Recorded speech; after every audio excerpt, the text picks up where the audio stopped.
Am I on? Check, check. Well, I'm always a little nervous, but when I have like this much tech too, I'm like, whew.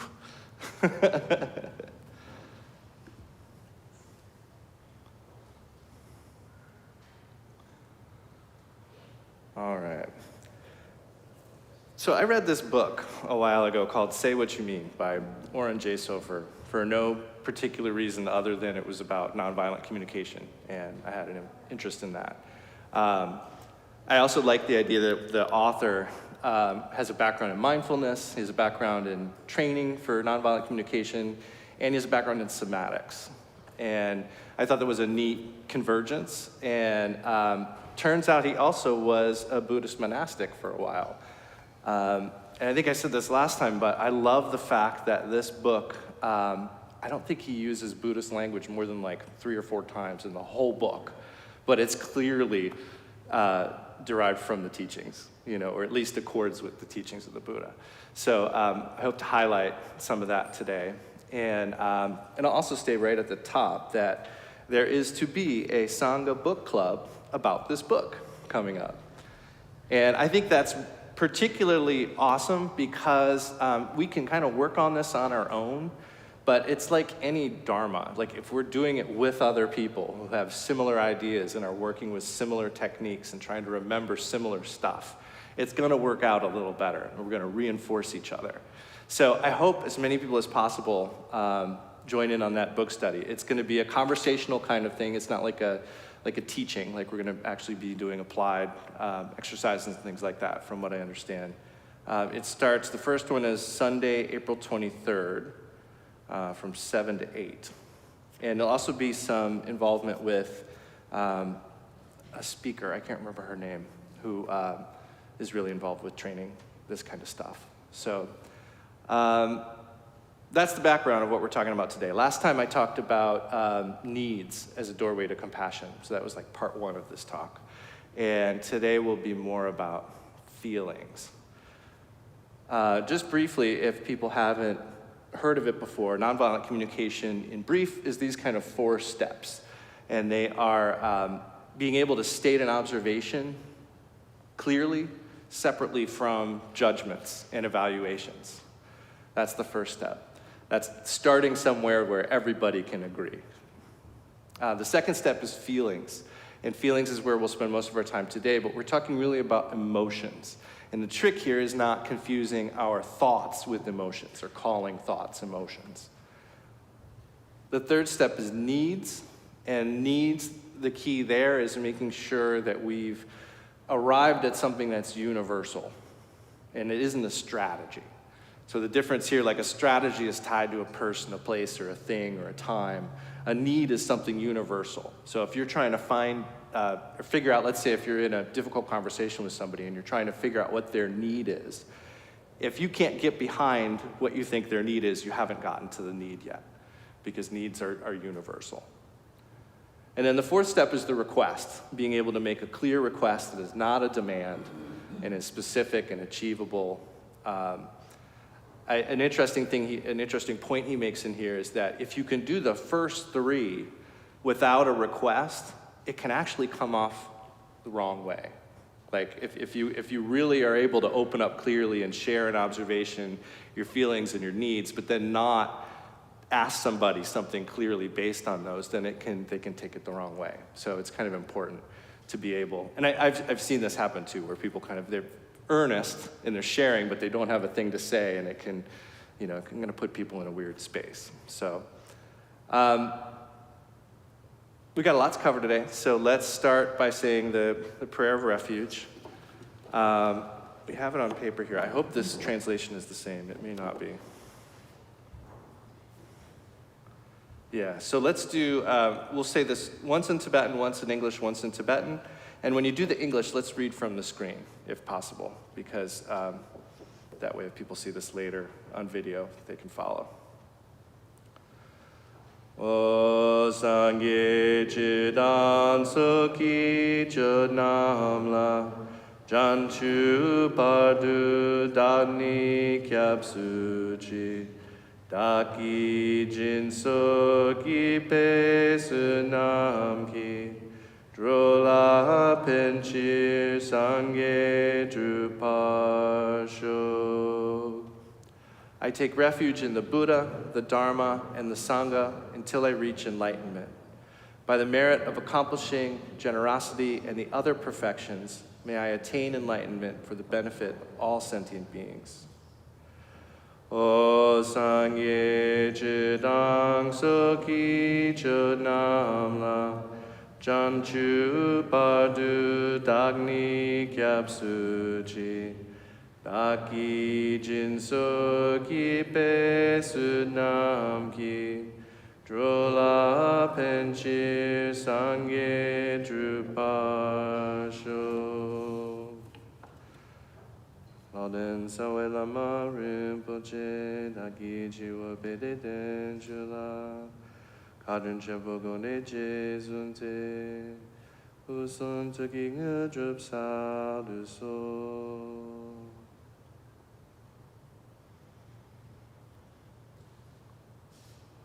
Okay. So one thing I want to cover just really quick right at the top, I'm trying to make this a regular part of what I do at any point in time, is to just have everybody take a quick check-in with where you're at. And I mean, particularly here, I mean where you're at between like totally spaced out or like as agitated and with the most racing mind you can imagine. On that scale, like 1 to 10, just kind of check in and see where you're at on that scale. And the reason I say to do this is because we all have a window of tolerance where engaging in particularly Buddhist meditation, which oftentimes pushes our level of comfort a little bit. We need to be aware when it's like the right time to do it and when it's time to maybe do some self-care instead. I mean, I don't know if you've all noticed, but a lot about Buddhism is not about getting comfort. You know, like we're doing a lot of things to try to extend our comfort zone and grow a little bit. And there's sometimes where that isn't the safest thing to do. So it's a good idea to keep in mind your window of tolerance. And generally you should be between about a 3 and an 8. And if you're outside of that window of tolerance, it's not the end of the world. It just means you probably need to do some kind of self-care, whatever you need to kind of get back into that window of tolerance. And what that might be is some sort of relaxational meditation, you know, which is something that I've talked about a bit before. I mean, I think there's a lot of what's happened to Buddhist meditation in the US has been, it's turned into meditations to calm you down quickly. And that's not exactly what the Buddha taught. But there's use for those types of practices. And that might be the use, you know, when you need to get back inside that window of tolerance. So keep that in mind, because we are going to engage in a couple meditations today. There's actually 4 sections in this book, but he talks about 3 steps to successful communication. And they are lead with presence, come from curiosity and care, and focus on what matters. So I'm going to break the talk into those kind of 3 areas today. I forgot to mention this part. So this is an important one. And this one, like, I'm amazed, like, this isn't said enough in our area. I mean, not just here, but I mean any Western Buddhist center. If you feel like you're outside of your window of tolerance, feel free to move. I mean, that's kind of just the first step. Feel free to shift. If you're in a big room of people meditating and it's quiet, there may be a lot of pressure to, like, be frozen in place, but you can move, you know, you can stand up, you can shift, whatever you need to do. So just always keep that in mind.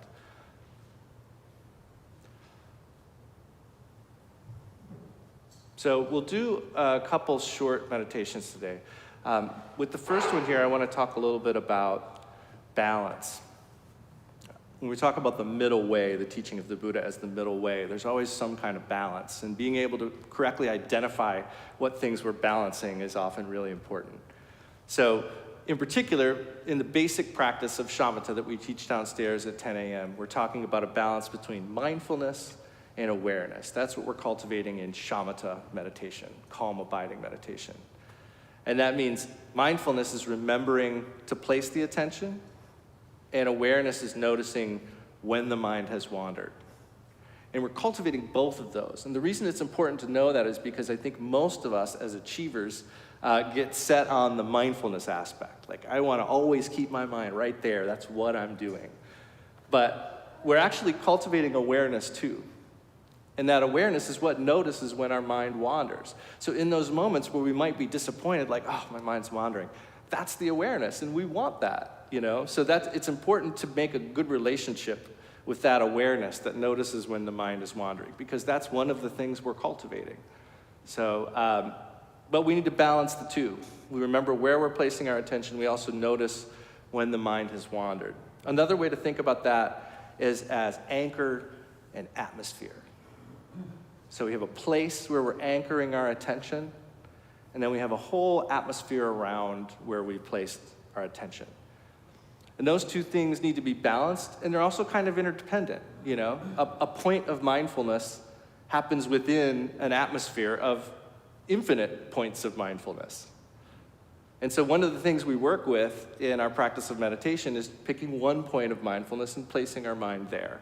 But that doesn't mean if something happens in the atmosphere around it, noises, physical sensations, thoughts, any of those things are a problem. We can notice those. The problem is getting pulled away by them, getting hooked.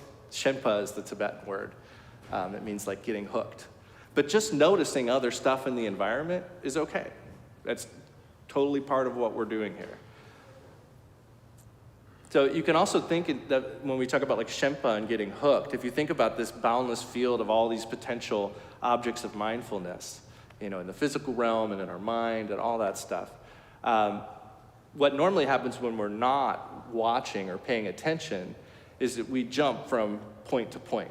You know, our attention's here, and then it goes over here, and then it goes over here, and over here. And if you imagine taking a pen and drawing each of those, that open atmosphere around your point of mindfulness is going to start looking pretty crowded and overwhelmed and cluttered, right? And so that's another way to think about what we're doing with meditation when we place the attention.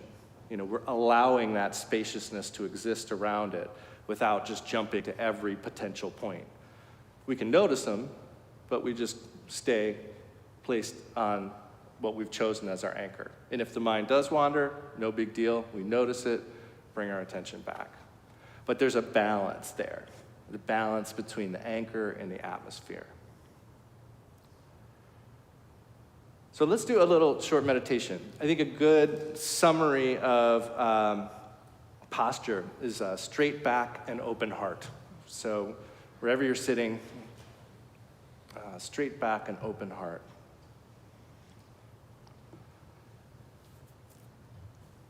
And we'll start by placing your attention at the very top of your head.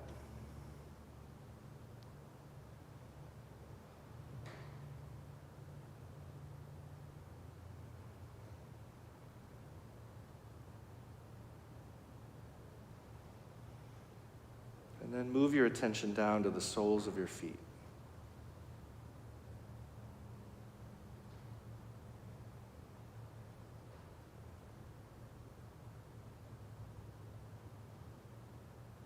And then place your attention on the sense of gravity where your body touches the seat.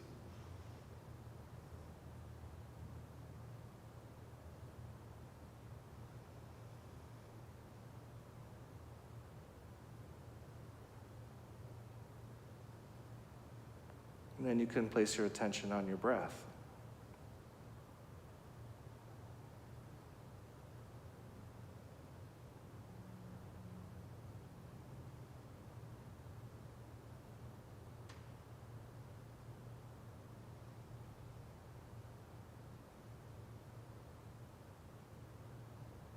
And these have all been anchors inside the body. So let's move our attention to the very edge of the body, where what you consider to be your physical body meets the world around it.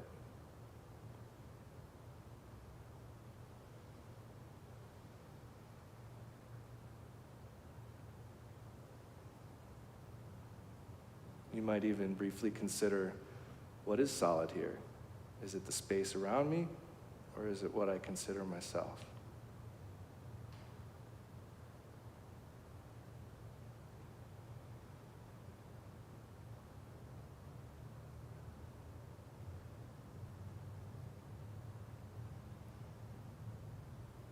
Then let go of this internal reference point and open your awareness outward to include your environment. You can even look around if you like.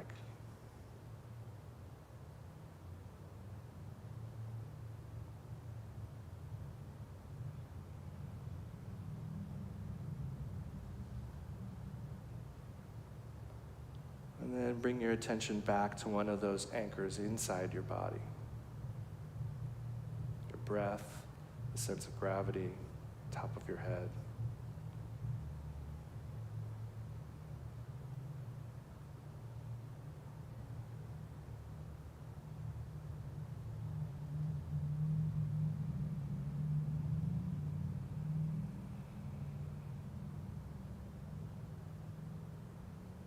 And then let go of that reference point and open your awareness again to include the whole room.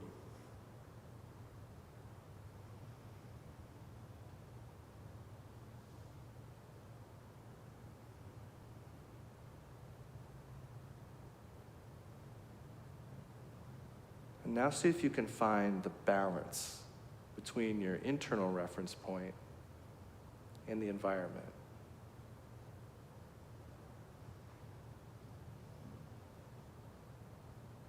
Try to place your attention on the connection between your inner and your outer world.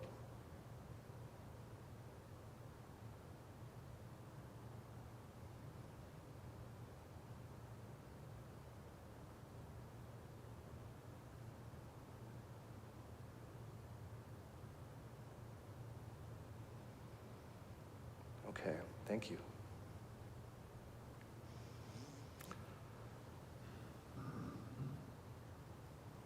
So one thing I was thinking about, particularly related to that meditation, is we talk a lot about the three gates: body, speech, and mind. And those are related, if you're familiar with the Buddha bodies, Nirmanakaya, Sambhogakaya, and Dharmakaya. If you're not familiar with those, not a big deal. But we have to think about the connection between our inner and our outer worlds, and between body and mind. And in the middle there is speech, communication. That's what kind of bridges between inner and outer world. And Sofer in this book points out that we use the same physiological process to speak as we do to breathe and sustain our life energy. So it's not only like the same process that's keeping us alive, it's also what bridges our inner world and our outer world. And so it doesn't need to be, and it probably shouldn't be, random when we do use our speech. So it's something we need to be thinking about. And we start that with presence. So leading with presence is this first point here. And being present means being real. Being present means not cultivating a certain state. It means being here with what's happening and who we are and where we are at a certain point in time. He says, presence builds the groundwork for connection. And the more aware we are in any given moment, the more choice we actually have, the more freedom we actually have. So those anchors we did inside the body, those are things you can use in your practice, your formal practice. You can use them throughout as you move throughout your day. And in particular, he provided them as a thing to use while you're in dialogue. It'll be a little bit less of the attention placed on those when you're actually in a conversation, but the idea is it's a method to maintain some presence and to keep some balance between our internal and our external world. So I gave a couple options. You may have noticed one of them resonated with you more, so that's something to kind of notice, what anchor worked the best for you, and then see if you can apply that throughout your day. A couple other suggestions he had in terms of cultivating this presence is, in the beginning of the day, connecting with whatever that anchor was that works for you. Taking a few breaths and simply connecting with that anchor. And setting an intention to return to that anchor throughout the day. And then visualizing situations in which you will practice placing your attention on that anchor. Whether it's on on your commute or in a meeting or in a specific dialogue with somebody. Just creating the intention ahead of time that that's something you're going to do. At the end of the day, he says to reflect and think about if you remembered to return to your anchor. And if so, when? And what was the effect? He also says at the end of the day, when you do this, to come from curiosity and care, which is step 2 of this process that we're about to talk about. He said, be wary of any self-judgment and examine your day with warmth and inquisitiveness. So you can visualize how you want to improve the next day. What would you like to do differently? Do you have ideas to help you remember to lead with presence?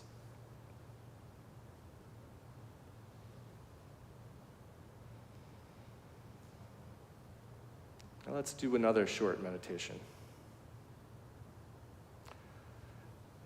In this meditation, I'm going to stand in for someone with whom you might be communicating. So this is something you can practice in daily life and in dialogue. So we'll take that straight back, open heart posture.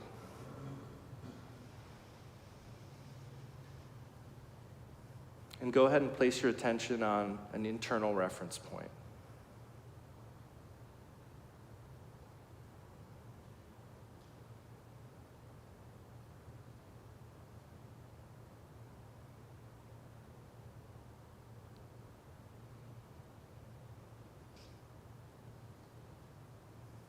And then let go of that reference point. Instead, place your attention on my voice. Not just my voice, but also your sense of my presence.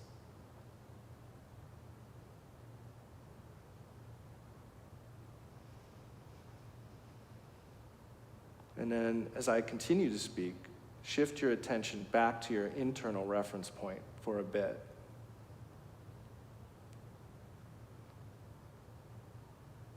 And then you can shift your attention back out to me once again.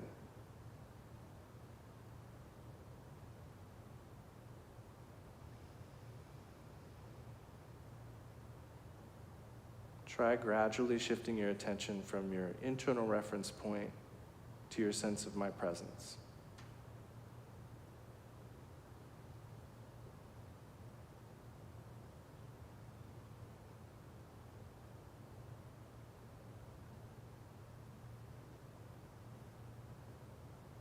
Now, can you find a balance between placing your attention on your internal reference point and placing your attention on me?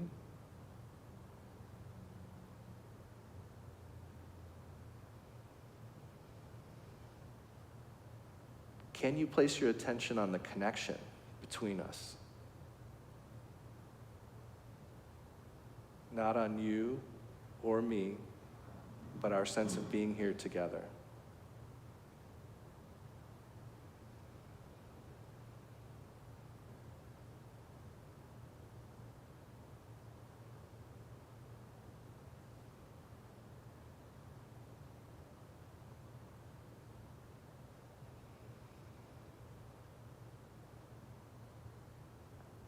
Okay, thank you.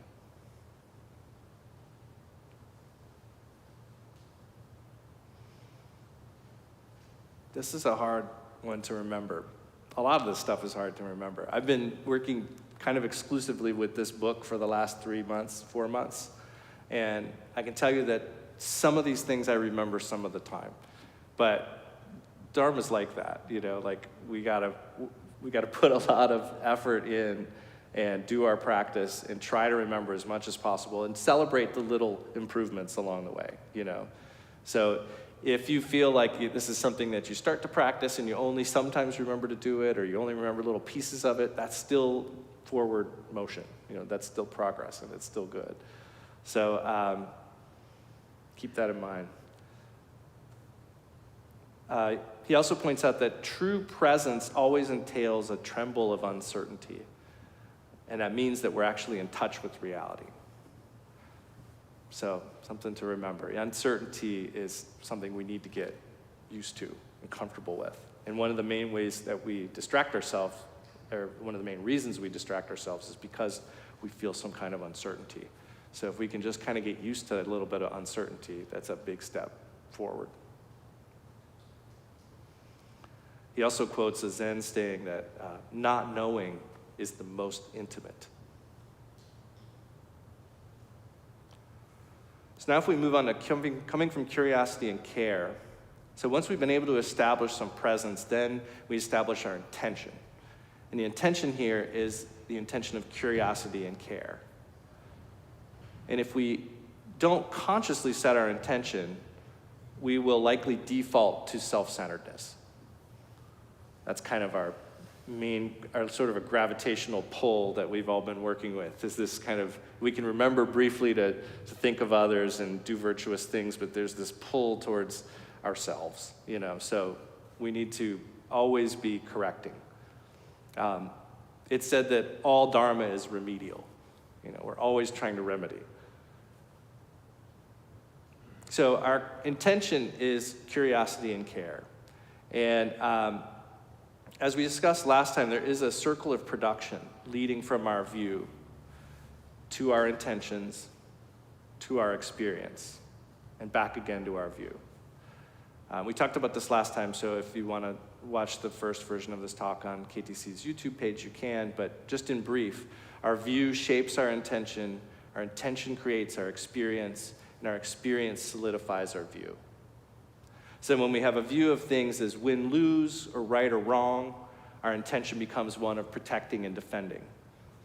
And this intention of protecting and defending produces an experience of fear and anxiety, and anger and aggression. And that anger and fear reproduces a view of things as win-lose, right, wrong. But if we shift our view to win-win, our intention transforms to care and collaboration.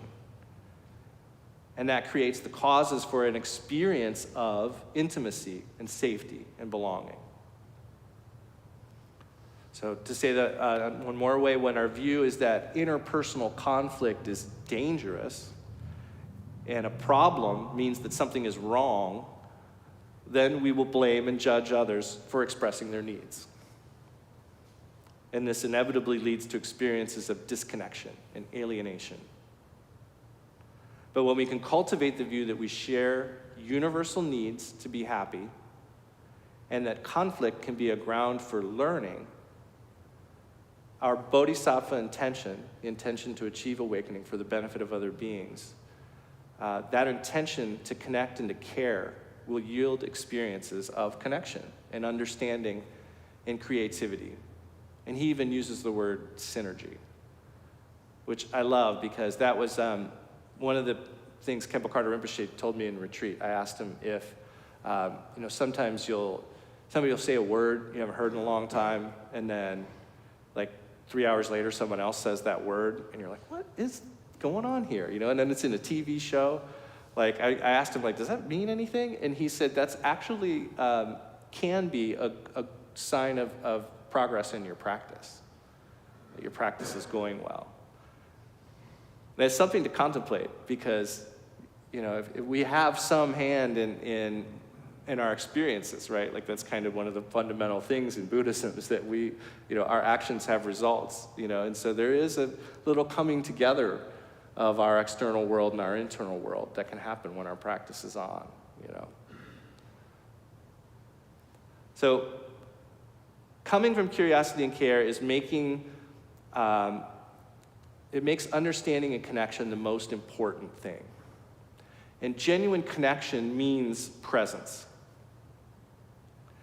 We might say in Vajrayana Buddhism that open awareness of our mandala and the other beings within it would be a kind of genuine connection. Curiosity keeps us engaged and open, while care, the wish to benefit others, infuses that openness with virtue, with true loving kindness and compassion. And as we learned last time, if we can't understand the other person, we have not yet heard or discovered their need, the universal need underlying whatever their strategies are. Because it's the strategies in situations that we have a problem with. It wouldn't be the needs. So as we try to determine their needs, we should try to practice some reflection. And I mean not just internally, but literally trying to reflect back what we think we've heard or what we think we've come to understand about someone. And we do this ideally in the form of a question. And this is a conscious way of discerning our own projections from what other people are trying to convey to us. We can ask, are you trying to say that you feel this way because you need blank? As I said, it's a conscious way of discerning our projections from what the other person is trying to convey because, I think this is another important distinction to keep in mind. We make our appearances in our experience. The appearances, that is mind, creates that. But it's important to make a distinction that we don't create the apparent objects. And what I mean here is that if you think of like a form, Kempo Carter Rinpoche taught this here maybe like 10 years ago. And he talked about how appearances are whether we think something is pleasing or not pleasing or neutral. But the actual appearance, like the apparent object, I should say, is an interdependent phenomena. So because of our common karma, we see similar apparent objects. But I might see an object that I think is pleasing, and you might think that same object is not pleasing. So appearances are our perceptions of pleasant, unpleasant, and neutral. But apparent objects arise interdependently from our karma. So it's important to make that distinction because it's not like we make the whole world with our mind. If you think that and act upon that, that's how you go down the path of nihilism. So that's an important thing to note. We aren't making all the apparent objects with our mind. It's our interdependent karma. That's how they arise. It's the appearances that we make. Like it's purely from our side that things are pleasing or not pleasing or neutral. So in terms of reflections again, if we believe the other person is saying they have a need for more time alone, we might say back to this person, so if I understand you correctly, you are saying you'd like to have more time to yourself each day. So practicing reflecting the thoughts of others to enhance understanding in a safe environment for problem solving is a good practice. And we should apply this often and in low stakes situation. And what I mean by that is like, most of this we're gonna have to practice in the low stakes situations. I mean, what are the odds we're gonna remember to do this in the midst of some heated conflict, right? And that's why our meditation is so important. It seems like just this thing we gotta get up and do for 5 minutes in the morning, but we're practicing with a low stakes situation, so later on in the day when something intense happens, we've actually got some practice working with our attachment and with our mind. So all of these kinds of things, we may think, oh, I'm gonna use this the next time there's an argument or whatever, but the time to use this would be in the most simple, mundane conversations you have all day long. So this is the thing that you should try practicing, even just in everyday conversation. That's where you'll build the habit and the practice. And this is positive habituation. It's training our mind for curiosity and care and for connection and compassion. So we could say it's applied mindfulness infused with bodhicitta. So now we'll move on to focusing on what matters. So presence sets the stage, intention points us in the right direction, and focus is about where we place our attention. So you recall earlier we placed the attention at the top of the head, and we moved it to the feet. And we moved it to the breath. You can move it to your fingertips or your palms. In the book, he talks about a center line, like in the middle of your torso, placing your attention on that. So we can place our attention in many places. So where do we place it in dialogue? And this is where the 4 components of nonviolent communication come in. Observations, feelings, needs, and requests. And this will, again, book study. We'll go into great detail with all of this stuff. So I highly recommend it. So those 4 points of observations, feelings, needs, and requests show us where it matters to put our attention in conversation. And as I said, today we're talking about feelings or emotional agility. And So the balance here, the middle way here, kind of the first middle way we usually talk about, like in terms of the life of the Buddha, is between materialism and nihilism. So the Buddha lived a life of luxury in a castle as a prince. He had all the comforts in life, didn't actually end up leading to happiness. Then he renounced all that, became an ascetic practitioner, gave up everything, lived in the woods, eating a grain of rice a day. That also didn't lead to happiness. And then he realized there needed to be a middle way. So kind of the most traditional way to talk about the middle way is materialism and nihilism. Or to say that another way, everything matters and nothing matters. Somewhere in the middle. And we're in this constant process of adjusting, balancing it. I love this. I thought of this analogy recently that I love. Like, when you used to lean back in a chair on the back two legs, and you kind of try to stay balanced. And you're never actually just there, right? Like you're always, and that's the process of balance, that we're always engaged in. So that could be also a balance, a middle way between mindfulness and awareness, like we talked about.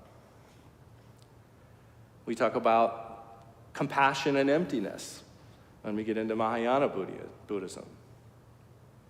That's also called skillful means and wisdom, a middle way between skillful means and wisdom.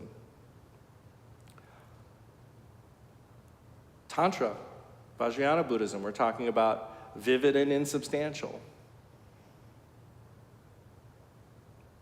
Our experience of the world is vivid and rich with detail, but it's also insubstantial. It's impermanent, it's changing, it's interdependent. So in communication, and in particular in emotions, we're talking about a middle way between acting out and suppressing. And if you're looking for another, I was going to say more Buddhist, but it's not particularly Buddhist, but Pema Chodron's book, How to Meditate. There's a whole chapter called about emotions and using the emotions as the support for meditation. And this is kind of exactly the same thing, but presented a little bit differently. So if you're looking for another place to get this kind of information, I would recommend that book.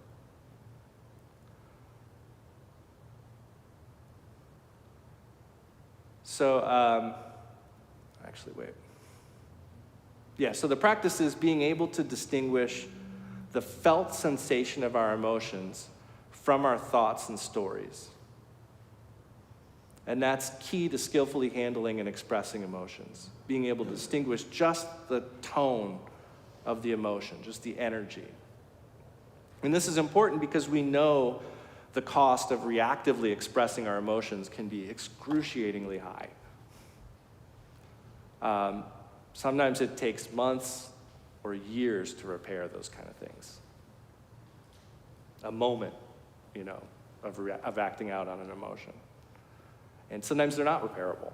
So we know it's important to find a balance, where acting out isn't just something we do.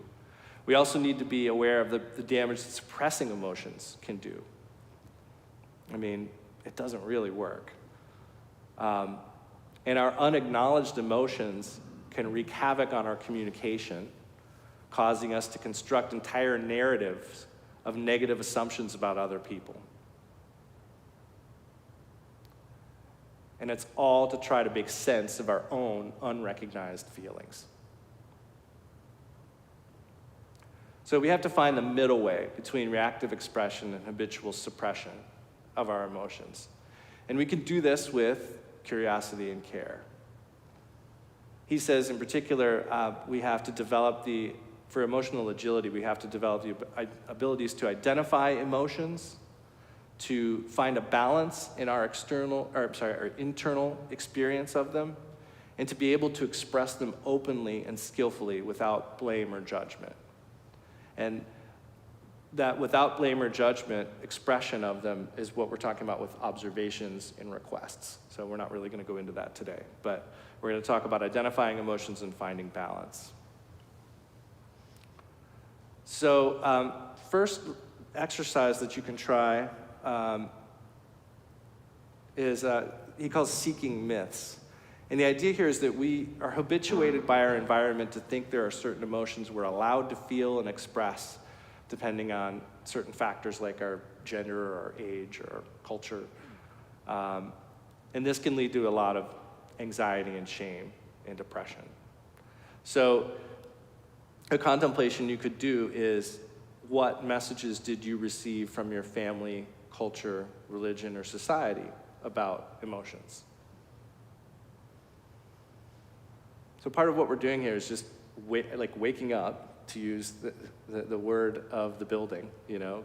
Bud means to wake up, to be awake, you know. So we're waking up to what's going on here, you know. So what messages did you receive from your family, culture, religion, or society? He also says, which are explicit, like don't cry, and which are implicit, like through example or behavior. Are there certain emotions that feel more acceptable than others? And then as you move through your day, notice any fear of feeling your emotions or of others expressing their emotions. And I think in particular, in a Dharma community, it's important to think about some potentially wrong ideas we may have developed about what we should and shouldn't feel as Buddhists or as Buddhist practitioners. And it's important to recognize that, according to the Vajrayana, there is nothing to be discarded. In fact, the 5 main negative emotions we talk about, ignorance, desire, pride, jealousy, and anger, are the 5 wisdoms. Those are the 5 aspects of enlightened wisdom, but in our confusion, we experience them as negative emotions. But we can't throw those away. We need to clear away the confusion so that we can see what's actually going on. You know, so it's really important, I think, especially for us, because we come in here, we care for each other, we chant stuff, we meditate, but nobody in here is perfect, you know, and we're all working with these negative emotions. So it's really important not to, I think it's possibly more likely in a community like this to suppress, you know, at least when we're together, you know. But keep in mind, like, there is a middle way, you know, between acting out and suppressing. So knowing that those 5 negative emotions actually are the wisdoms, the only path out is through, you know. So don't throw those out or hide them. So we feel emotions for a reason. And he talks about this as reclaiming our right to feel, that our emotions are a sign that something matters. And in particular, we feel good when our needs are met, and we feel not good when our needs are not met. So we need to see emotions as information. He says, think of them like a smoke detector. Sorry for the analogy here, for people who've been around for a while, but you know, when a smoke detector goes off, you know something's happening. You don't go throw away the smoke detector, you know. You try to figure out why it's going off. And that's the idea. When an alarm sounds, we need to seek out the source and not just destroy the smoke detector. So we can begin to see our emotions as information, rather than like a call to act out or suppress. Emotions are okay to feel. It's how we respond that matters. So there are 2 parts here we're going to talk about: emotional recognition and emotional regulation. That's identifying emotions and finding balance.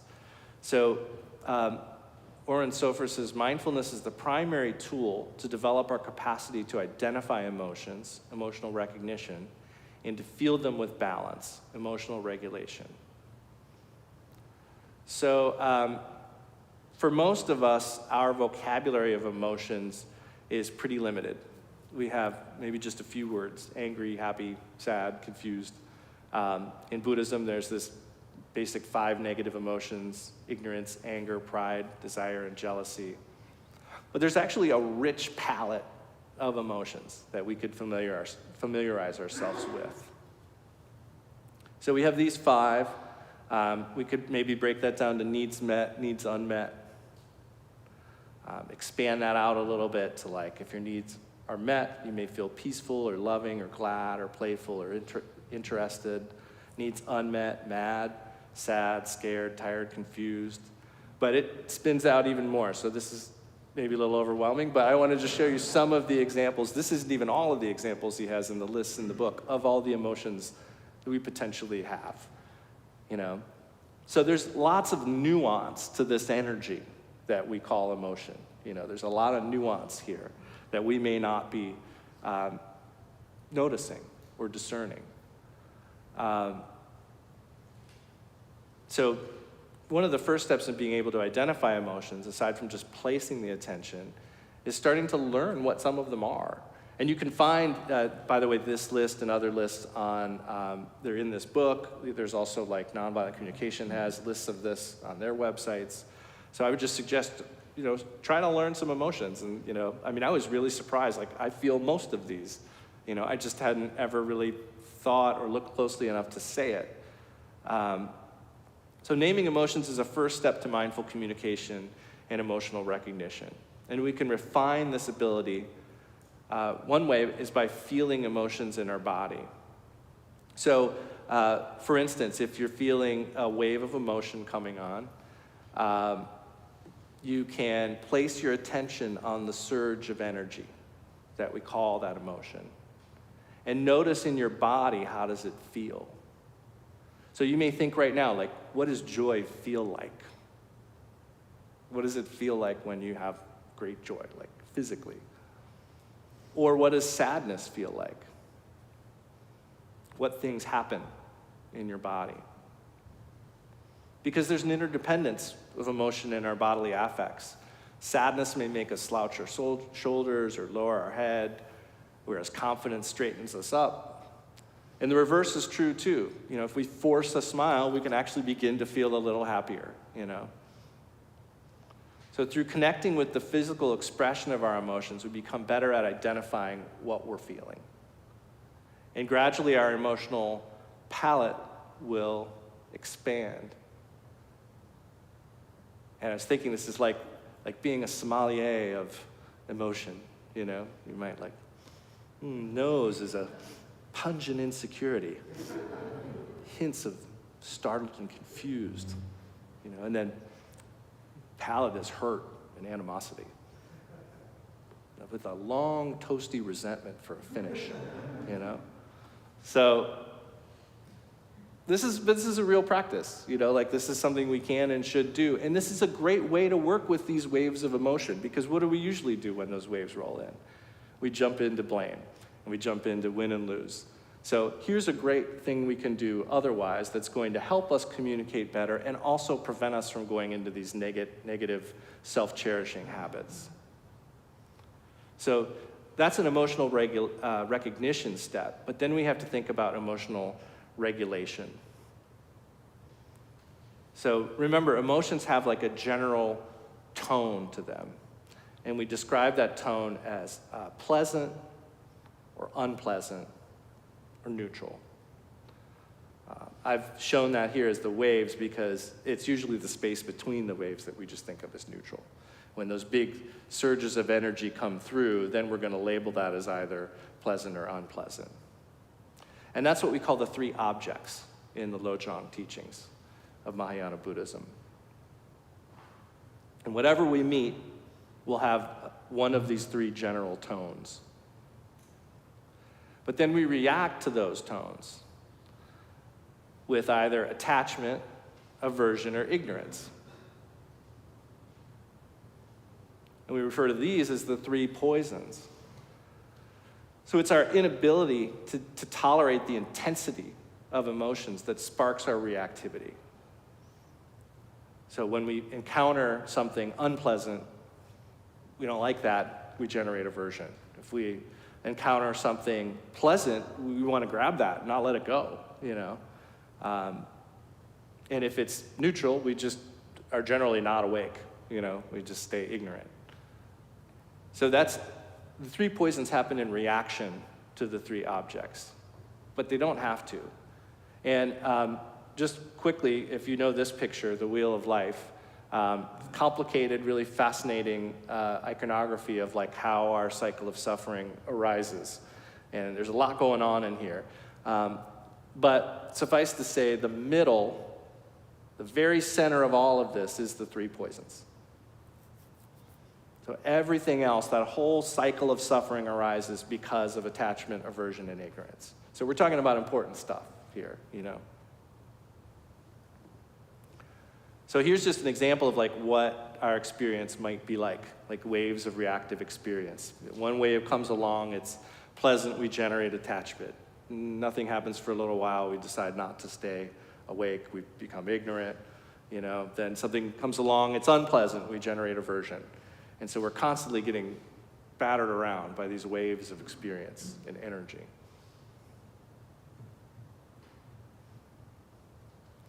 But we can utilize mindfulness to place our attention on the tone of the emotion, rather than launching into a story or a rumination or any other kind of reactivity. The tone or the energy of an emotion can be an object of meditation, just like your breath or a sense of gravity or a Buddha image. And like with mindfulness and physical pain, placing the attention on the emotion counterintuitively can lessen our suffering. So there's been research that like placing your attention on pain, like if you have chronic pain, that actually reduces suffering because you're not going off into the story, you know. And so it's the same thing with emotion. It prevents us from going into the extremes of reactivity or suppression. So our developing our ability to place our attention on the tone and energy of emotions makes it so we can stand stably amidst these waves of emotion without getting tossed about. And this is why establishing a foundation of shamatha practice is essential groundwork for any compassion meditation and should always precede compassion meditation.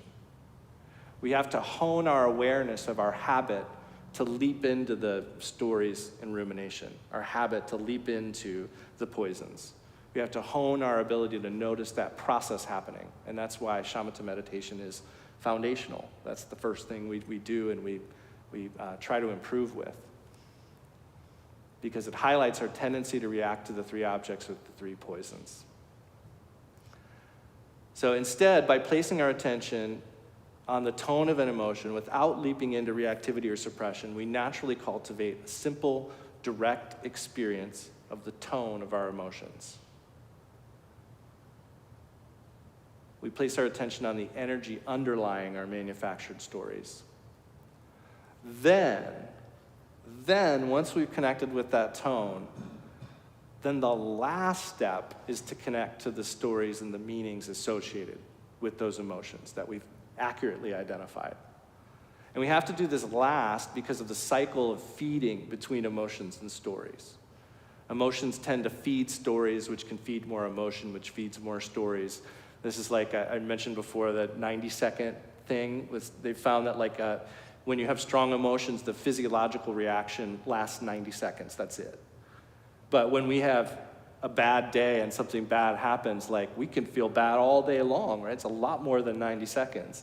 But I think the key is looking at what we were doing 90 seconds after it happened, you know? Probably some kind of story. And that keeps things spinning. So we have this cycle of feeding between stories and emotions. So the first thing to do is just place the attention on the tone. Then we can start to try to connect with our needs. And so when we connect with the story, it has to be with clarity about what we're feeling and with the recognition that all the swirling energy and thought is indicating our own need, our own deep needs, and our current perception of it being met or unmet. And it's that deep need that we're looking for.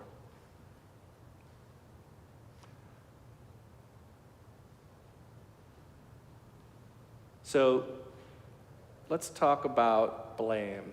So the biggest myth about our emotions is that they're somebody else's fault. And he calls this hacking the blame game in the book. So we perpetuate this myth that emotions are someone else's fault every time we say things like, I'm angry because you, So the reason, what I'm trying to say here is the reason is we have this A to B relationship where we think that there's events, and then because of the event, there's an emotion. So an example could be like if someone's late, and you're mad that they're late, you know. But like, what if you were busy all day, and maybe you're like me, you're a little bit of an introvert, you've been talking to people all day long, and then you get 20 minutes to just sit at the restaurant, and they show up late, you're like, wow, thanks, I really appreciated that little break, you know? So clearly it wasn't just the event that equaled the emotion. There was something in the middle there. And so our feelings never directly caused by other people or other events. They may be the stimulus, but the direct cause of our emotions is how we relate to the event. So what it actually is an event, our needs, and then our emotion. It's an ABC kind of situation. And I want to read 2 powerful paragraphs from this book. We are each responsible for our actions and our reactions. Remember that our feelings are a function of our needs. To take responsibility for my reactions means training my mind to trace emotions back to the needs from which they arise. Every time my attention goes outward to blame someone, I can pause and investigate. Is this person solely responsible for my reaction? What meaning am I making out of this event? What do I need? How is the broader context of my life or my social location structuring my experience? When we step out of the blame game and take radical responsibility for our feelings, we carve the channels of our own freedom. If you are the cause of my emotions, you have power, and I remain helpless. When we understand feelings as a function of needs, rather than the direct result of another's actions, we reclaim our autonomy and agency. This is how humans facing brutal treatment, torture, and other horrors can feel compassion instead of hatred towards their oppressors. Our emotional life becomes an extension of our own values and a barometer for our needs, rather than a liability or a weakness we need to protect. So I'm noticing that we have come up at the end of the hour. Just quickly, I want to cover a couple other ways of spotting this. So for instance, when we say, I feel blank because you, that's an A to B kind of thing happening. A better construction would be, I feel blank because I need, want, or value blank. Or, this is actually a good place to stop. These techniques of nonviolent communication and all of this stuff, I think most of us probably are thinking this in terms of what I can do, and when I speak, and will I remember to do this. But maybe the most useful thing about all this for me has been trying to understand other people better through this. So for instance, if somebody says to me, I'm mad because you blank, I might ask, are you saying you feel angry because you need such and such? And I may not even say that out loud. I may just in my mind try to think, okay, they need this thing. I understand them needing this, so I understand why they're feeling that way. So another way to say this in general is you can translate other people, what other people are saying to you with these techniques in a way that's really beneficial for you and for them. I mean, it can really transform the whole way we experience dialogue, conversation. So I think I should leave some time for questions. I will say that because I want to respect everybody's time, we don't have long, but if you need to go, that's okay. But I also want to make some time if people have questions.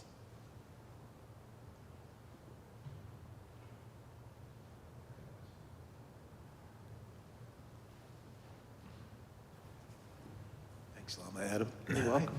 I enjoyed that talk. Thank you. You know, one of the, so much of that got right through and I connected with. It occurred to me that one of the 3 reactions is more mysterious to me. Yeah. And that's the neutrality and the ignorance one, right? Yes. Like reacting with attraction or aversion, get that, right? And it's kind of active. Whereas, neutrality and the relationship of that to like I guess a choice to be ignorant is sort of a harder thing to, I think it's harder to catch myself on it, honestly. So I just wondered if you might comment about that. Yeah, you're onto something for real there. Yeah, that's big. I mean, and so we talk about Buddha means awake. The opposite of that is like ignorance, you know. And like Chuck said, like there is an element of volition in ignorance. Like we're actually, at some level, electing to ignore, you know. And that was when I learned that. It was long after I'd been in Buddhism. Said like one teacher said that to us while I was in retreat, and that blew my mind. Like I hadn't thought about the fact that like ignorance actually means that we're actually doing something actively. And so ignorance is what we talk about as the root of all this stuff. So we can talk about the three poisons on like a second level, you know, ignorance and attachment and aversion, but the cause of all of it is the ignorance. So it's really the most pernicious part is the ignorance and the neutrality. And I think what's cool is like you expressed curiosity about it. That's the opposite of ignorance, you know? So that's great. I mean, I think we all should be looking in to that neutrality aspect, you know? The idea isn't like you have to look at everything in the whole world all the time. It's just constantly be awake. Like we should always be awake and engaged, even if something's neutral. There's remedial value in that. So it's interesting. I mean, that's really kind of exactly what we mean by presence, you know, and even cultivating presence that's steady and clear counteracts ignorance, you know, because at least you're not checking out, you know. So, yeah, thank you. Any other questions?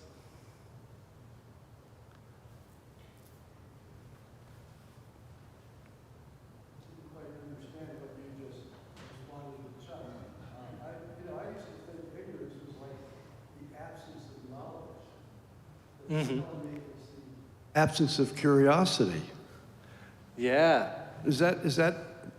Well, I'll take it. I'll try to come at it from another angle. So, well, first of all, just if you think about the word, like that, I was with you until someone pointed this out to me. Like the root of that's ignore. Like, and it just never occurred to me. Like, oh, huh? Because I always just thought it was the absence of knowledge too. But that we might call something different. But ignorance. Ignore is the root of that, so it's built in. But what Tugu Damchi Rinpoche said when he taught us about this, he said that he used the analogy of that we often refer to when we talk about like, where did all this confusion start? And what's usually said is at some point we became overwhelmed by our nature. Like we became overwhelmed by this limitless and clear nature. And in that like instant of becoming overwhelmed, we started to cling. Like we would if we got scared, you might grab something, you know, like what we grabbed was self, you know, because we wanted to protect self from other. And then all this big mistake kind of occurred. So in that initial moment, we got overwhelmed and we no longer wanted to look at things as they were. Like we no longer wanted to see things as they actually are. And we instead went to this habitual clinging to a self, which leads to a sense of other.